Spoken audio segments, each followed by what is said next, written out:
BJP की तो बैठक होने नहीं दी प्रधानमंत्री ने। क्यों डरते थे कि कोई और नहीं चुन लिया जाए? पार्टी ने अपना नेता नहीं चुना, गठबंधन का नेता पहले चुन लिया हो। कभी हुआ ऐसा?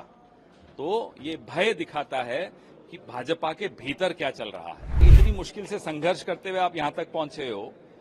नीतीश डिपेंडेंट अलायंस एनडीए या नायडू डिपेंडेंट अलायंस एनडीए पर आप निर्भर हो, 2 बैसाखियां लेकर चल रहे हो। उनको कहिए शांत रहें, अहंकार के घोड़े से उतरें। अब 1.5 लाख से जीते हो वाराणसी में। ये वही राज्य है जहां राहुल गांधी 3,90,000 से जीते हैं, किशोरीलाल शर्मा 1,66,000 से जीते हैं। 17 मेंबर ऑफ द कैबिनेट, 17 मंत्री हार चुके हैं। इससे बड़ा और क्या जनाक्रोश आप झेलेंगे? बीजेपी की तो बैठक होने नहीं दी प्रधानमंत्री ने। क्यों डरते थे कि कोई और नहीं चुन लिया जाए? ये कभी सुना है आपने कि पार्टी ने अपना नेता नहीं चुना, गठबंधन का नेता पहले चुन लिया हो? कभी हुआ ऐसा? तो ये भय दिखाता है कि भाजपा के भीतर क्या चल रहा है। सर, कैसा माना जाए, प्रधानमंत्री ने कांग्रेस को निशाने पे लिया, ईवीएम की बात करी, कांग्रेस को कहा कि 10 साल बाद भी 100 का आंकड़ा नहीं पूरा कर पाए आपको। ईवीएम के ऊपर अब कोई डर तो नहीं है? अब ये जीता हुआ प्रधानमंत्री की भाषा हो सकती है?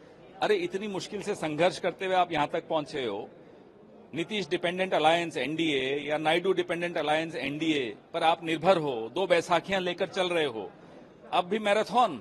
उनको कहिए शांत रहें, अहंकार के घोड़े से उतरें। अब 1.5 लाख से जीते हो वाराणसी में।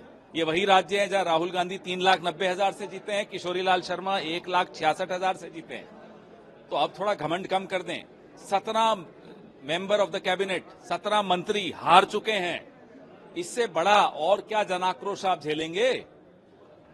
सर, दोनों ही नेताओं ने, चंद्रबाबू नायडू आपसे, नीतीश डिपेंडेंट अलायंस या नायडू डिपेंडेंट अलायंस, दोनों ने ही तारीफ करी है प्रधानमंत्री की। तस्वीरें सबके सामने आई कि किस तरीके से प्रधानमंत्री और नीतीश कुमार के बीच शिष्टाचार हुआ। इस वक्त में भी आपको लगता है कि आपको अस्थिरता दिखाई? आप ये सवाल अपने आप से पूछेंगे तो आप खुद जवाब जो देंगे मैं भी वही देने वाला हूं। आने वाले कुछ हफ्ते, कुछ महीने बहुत रोचक होंगे भारतीय राजनीति में। एक तूफान बन चुका है, वो जो क्या कहते हैं आप लोग, जब साइक्लोन आता है तो एक प्रेशर एरिया बन चुका है। प्रेशर एरिया एक नहीं अनेक बन चुके हैं। नागपुर में रेशिम बाग में एक प्रेशर एरिया बना हुआ है, गडकरी जी की मन में एक प्रेशर एरिया बना हुआ है, लखनऊ में गोरख मठ में, गोरखनाथ जी के मठ में एक प्रेशर एरिया बना हुआ है। इस इतने सारे प्रेशर एरियाज बने हुए हैं।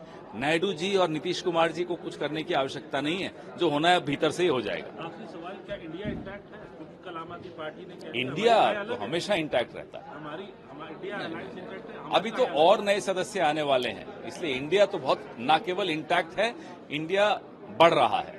आम आदमी पार्टी के बयान में क्या थे? दिल्ली के विषय में जो बयान उन्होंने कल दिया, ये हम अलायंस जब बना तभी कह चुके थे कि आम आदमी पार्टी के साथ कांग्रेस का समझौता दिल्ली में जो हुआ है ये लोकसभा चुनावों तक है, उसके बाद के लिए नहीं है।